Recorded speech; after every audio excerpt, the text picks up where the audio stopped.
route I devised. Really? Yes. My new fact is to stave off lunch until 2:45, just when everyone else is creeping back in.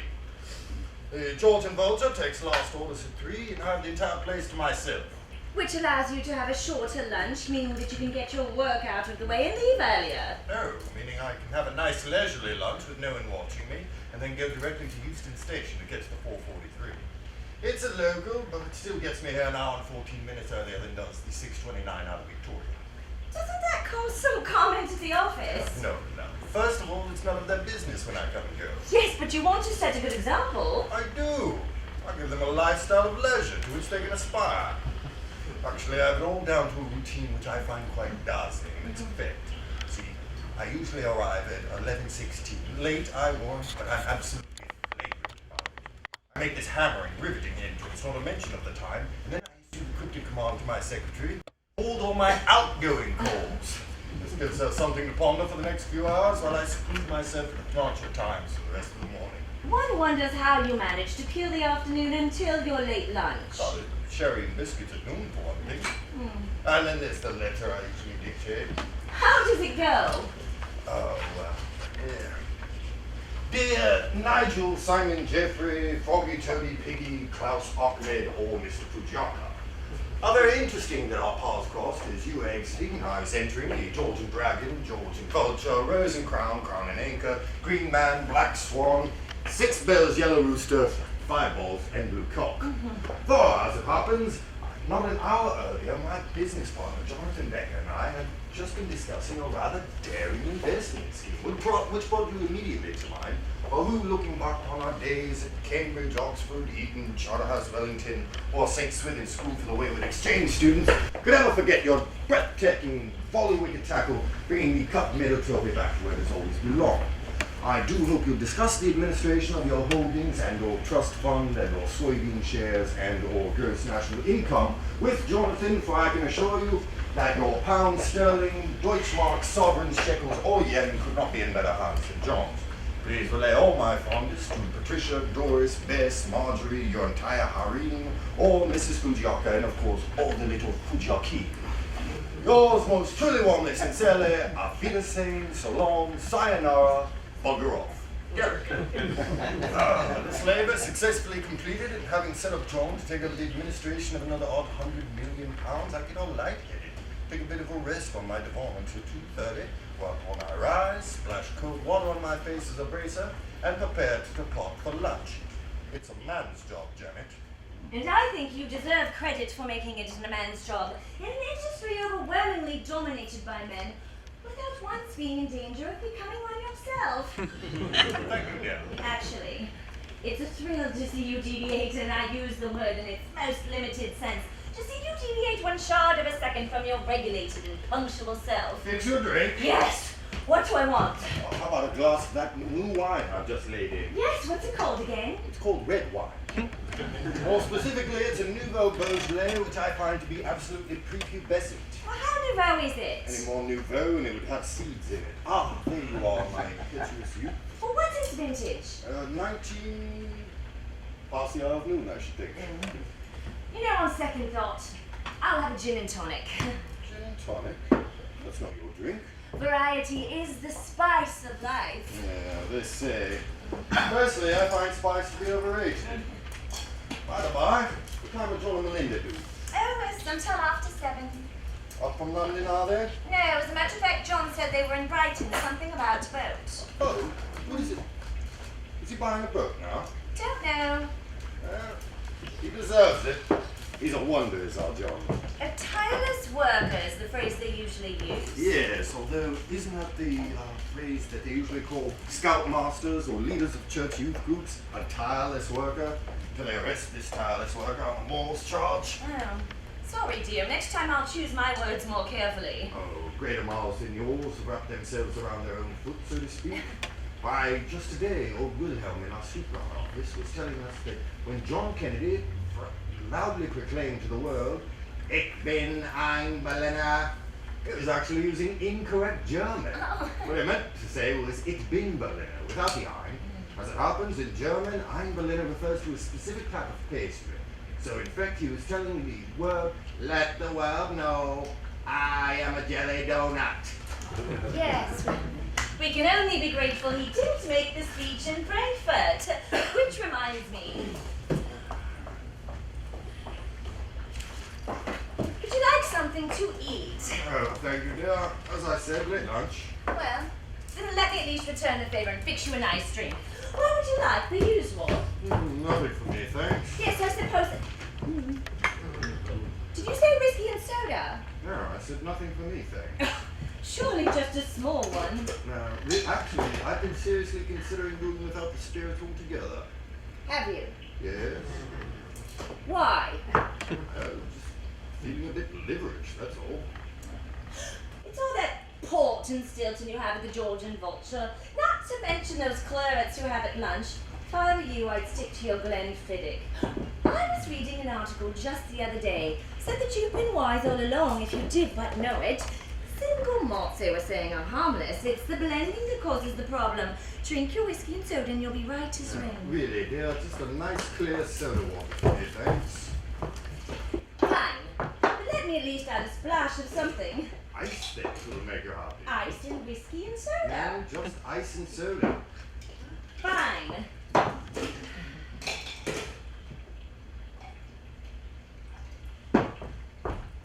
There you are. Cheers. And may I add how much I admire your control. Thank you, dear. Oh, I'm afraid I have a minor unpleasantry to discuss with you. Yeah, can't it wait till Monday? I really do feel justified in hating people who bring things up on a Friday evening. They can't be dealt with till Monday, you know. Have a nice weekend, Derek. Need to talk to you about your x-rays first thing Monday. I know, sweetie, but this has nothing to do with your health. Good. This is purely a money problem. Sort of money problem. Well, I got a call from our accountant. Medwick? Yes, and Yeah, the man. he said there was something to do with an undeclared principal sum spread out over the last 5 years. What's his problem? He said he had no problem at all. That's something. He said the problem was with the tax examiner. Shit. Hmm. Well, that's the whole point of hiring an accountant, isn't it? To avoid these sorts of problems. Medwick will drive me to ruin. What a bedlam. What a drink.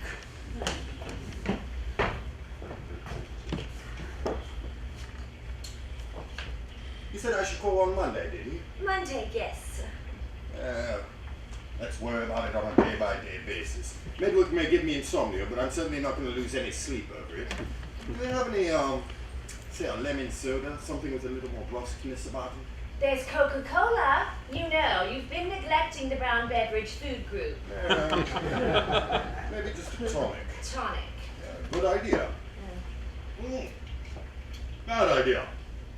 This tastes foul. Well, it's the diet tonic, Schweppes Slim Line. Diet tonic water. But will they think of next? And why must they? Actually, perhaps I will have something to eat after all. Sure you wouldn't rather have a real drink? No. Well, if you get some crisps from the butler's pantry, I'll allow you to preview this mousse I've made.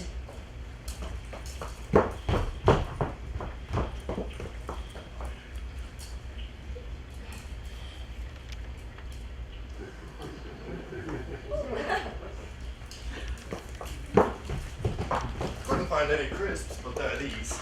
Oh, yes, the stone ground coarse whole wheat thins. Much healthier, darling. You'll live longer.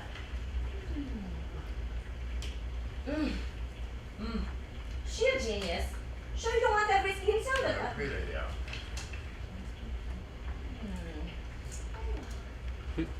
Well, how do you like my dip? Nice bite. Say, Avery. Doesn't knock for an edge. It's the coriander. Try another, you'll get the proper effect. Okay.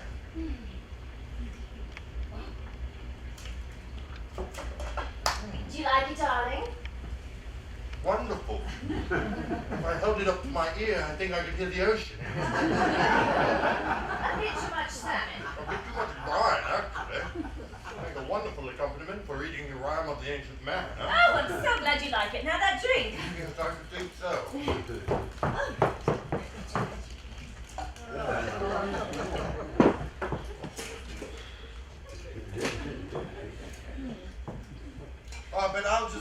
nice soda water, thanks. Fine. It's nice to have the weekend. I always get quite romantic in the autumn. Quite passionate. You know what I thought? After John and Melinda have left, I thought we might have put a blanket here beside the fireplace and make mad love. Really? Did you? I thought I'd hold my personal winter sexual Olympics right here with you, striving for the bronze, silver, and gold. Really? I thought we might. Well. The entire night long. Actually, perhaps a small whiskey and soda would be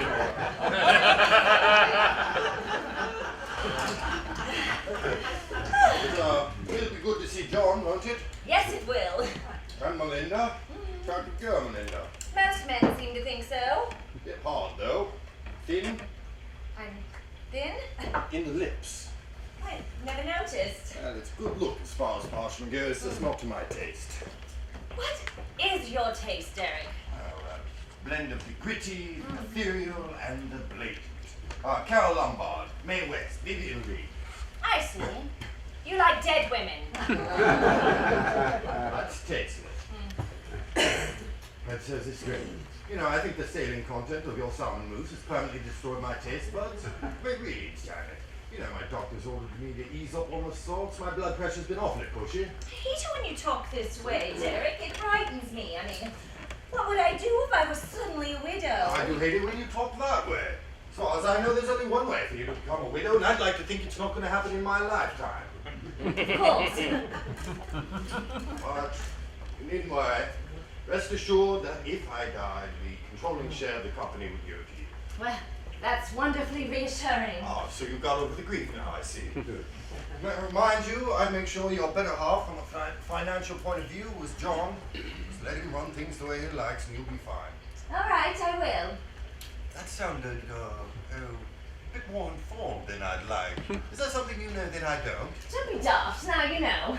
I think it would be a good idea if you were to get some wood before John and Melinda arrive, and I'll fix you another drink. No, I'll get it later. All this talk of my health has put me off any sort of physical activity altogether. You never exercise. Not true.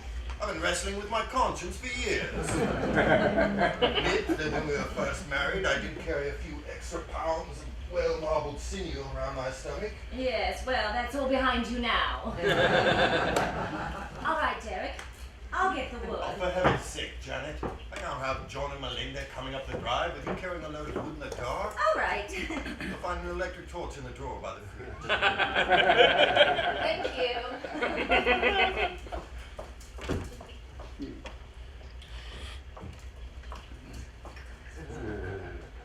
You're really going to make your wife go out into the chill to fetch wood?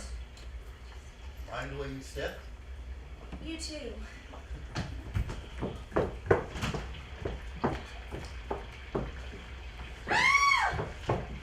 What? What is it? What? A party? Do you know whose? Yes, yours.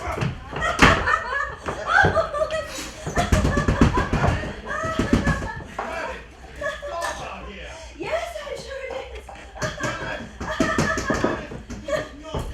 Yes, you're right. You're forcing me to break down this door. Don't hurt yourself, darling. You're forcing me to break my shoulder. Oh, dear. Janet, it's very, very cold out here. Damn stupid. It's raining out there. It's not Gene Kelly rain either. I caught my death of cold. Half right. I'm sorry, dear. It was a very silly idea. Just seemed good vengeance for your expecting me to traipse out into the cold. Oh, where's my drink? Right here. Probably all watered down by now. Just have to toss it out and make a new one. No, darling, I made that fresh for you. You did? Yes. When? While you were outside. Why? Well, as I just sort of implied, I realized it was a very silly trick I had pulled, and that you were liable to be both mad at me and cold. So you made me this drink. That's right. Now let me try to understand this. You felt guilty just now about having locked me out of the cottage, so as both an apology for your silly behavior and as a remedy for my chills, you took the time to make me this drink. Yes. While I was locked outside of the cottage. You took the time to make me this drink rather than say, oh, I don't know, letting me back in. I realise it does sound a bit silly, but... For what, Janet? That's what I did. Well, all evidence points incontrovertibly to that. Yes, and I hope you enjoyed your drink. Put off it now. Might I make a bit of a suggestion? Yes. What have you told me time and time again that you love more than anything else on earth? Beans on toast. Heinz vegetarian beans, scalding hot, on thick slices of thickly buttered toast, with lashings of tea. Right, but what do you love seconds most? Scalding hot, hot water bottle, placed between two well-starched sheets some 15 minutes earlier. Closer. My bare feet on a Friday evening in a tub of hot water with Epsom salt when I've been outside in the cold dark. Spot on. I put a great copper kettle on to boil when you first came home. You get the foot bath and I'll bring out the water. Oh, this I like. This is very good. Although, I'm not quite sure what I've done to actually deserve such a treat. Well, you've managed to connive us a wonderful standard of living despite your complete lack of capability in any specific arena of commerce or art. Yes, that was rather smart of me, wasn't it? And then I was bringing someone competent into the fold. You mean John? I mean, John. Yes, that was a good move too, I must say. I brought you the hot water, your lordship, just as you ordered. And ooh, core, isn't it bloody wonderful to feel the steam pressing up against you? Only if you'd be so kind as to allow a lowly parlourmaid to undress the likes of you, sir. I'd be more than pleased to do the same, I'm sure. This is very good of you, Janet. Squeaks is my name, sir. Squeaks? Yes, I knew you'd remember me. After both that chance encounter we had in the kitchen gardens and the 5 illegitimate children I born you. Oh, you really are developing cold feet. This is wonderful. But I will feel silly if John and Melinda come in with me this way. Oh, well, the way it was looking outside, I suspect they'll be a bit late.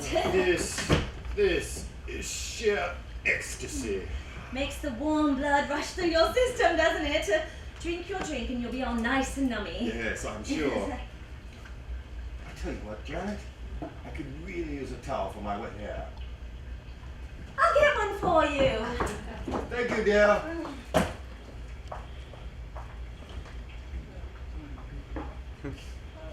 Well, here we are. Oh, you finished your drink. I see another. Actually, I feel the fool, as the king said when he joined his wife in bed and found the jester beneath the covers. What's he going on about? I feel quite the fool, for you see, I've spilled my drink. You know, for all the trouble you've gone to, I've yet to have even one sip of it.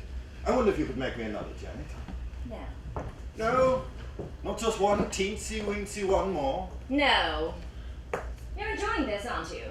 I do love a good foot bath, as you well know. No, I'm talking about the little game you're playing with me. By whatever kind you mean. I'm just so glad I've been able to supply you with some personal amusement, Eric. God knows I haven't in any other department since the honeymoon. I really don't know what you're talking about. I'm talking about my attempt to murder you. What attempt to murder me? I mean the poison drink. Oh, yes, that attempt. Your corresponding gamut of let's not drink the drink. Yes, I thought I might be laying that on a bit thick myself. Well, especially since you've had such a good chance at studying the script in advance. It's not that odious. We want to commit murder, darling, not character assassination. Sorry, love, but keep in mind, you're just his marital partner. I have to deal with the bloody twat every day. Poor dear. She won't get him in the evenings. Oh, so you found my tape recording device, have you? Pity you never told me. All this time I thought I was toying with you. I take it you've been toying with me? Well, why deprive you of your moment? It's such a small thing compared to what I do intend to deprive you of. I'm not absolutely sure, but I think that may be incorrect grammar. Oh, no, what's this now? The revolver wrapped in the towel so as to deaden the noise? My, we have been taking in a lot of American television programming, haven't we?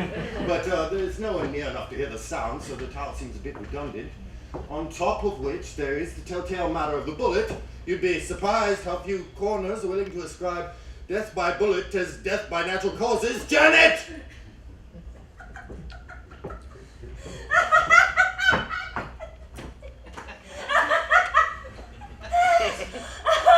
You do know. John and I merely staged all that conversation just to give you something juicy to listen to.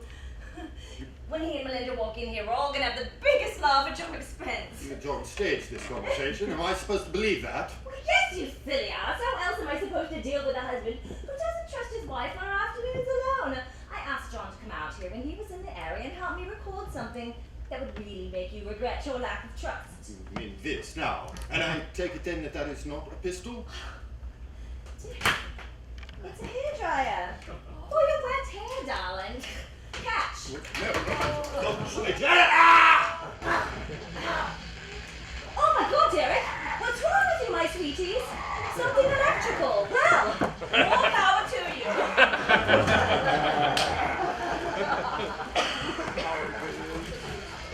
Could be that you're getting just enough electricity to paralyze you, but not enough to kill you. we do know you're paralyzed in some parts of your body for quite some time now, don't we? Is it a bad pain? A nasty pain? Well, here's the reassuring news, Derek. The electricity won't be what kills you. John says your heart will give out at any moment. John's ever so clever with wattage and voltage, and he fixed things so nicely once we realized you were onto the poison. How are we coming along, Ben? Almost done, are we? I imagine it feels like you're a string of Christmas tree lights or a fuse box. But you're not a fuse box, are you? You're a human being. Well, at least you were. And you're not meant to be an electrical conductor. It must fairly break your heart.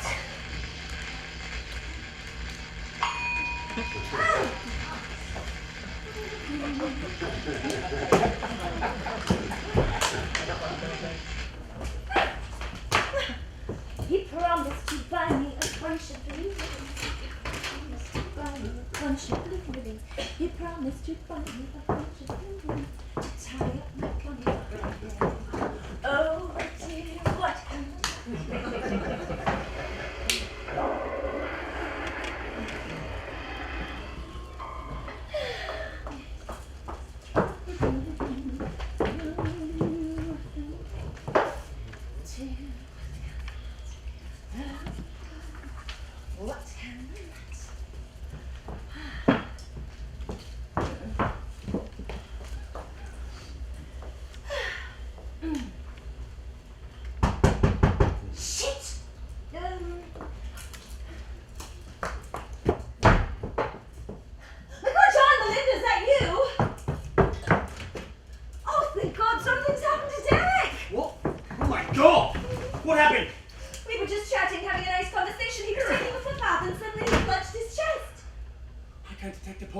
We better schedule him to the hospital immediately. Yes, we must, but our car's in the garage getting a new transmission. Is it near? No, it's 20 miles from here. We'll take your car. Damn it, Janet, our car broke down. Oh, no.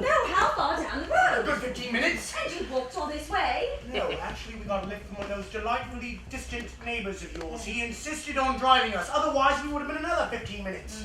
We best get him ready for an ambulance. Well, don't you think I'd call if I could? The phone's broken. What about the neighbours? We have no neighbours. That's why we bought the place. Well, damn it, Janet, we have to do something. Well, what can we do? John, you run to the main road. Try to stop someone and bring them back here. Melinda and I will... Do you know any first aid, Melinda? No, of course you don't, dear. Just hurry, John, hurry. Melinda and I will put a blanket over him and keep him warm. All right, dear. Give me a hand here. We'll just step in.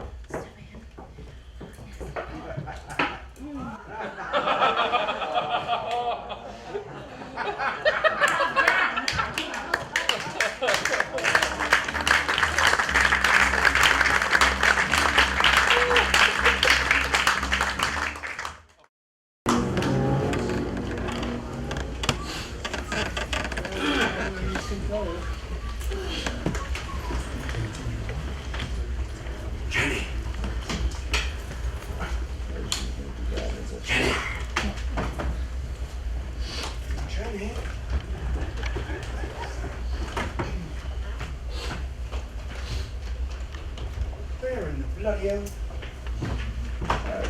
Jenny!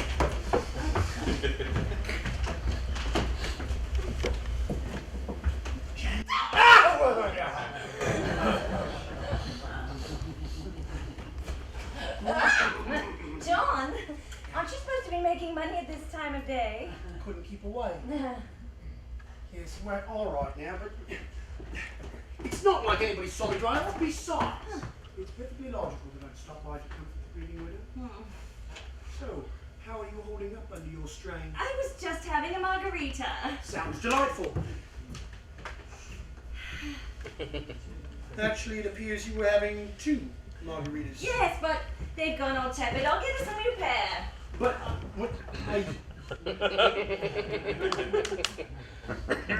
see you've been sleeping in the living room. What?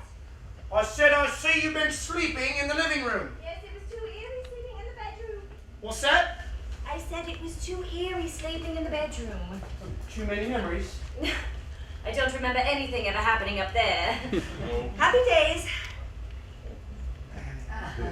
Cheers.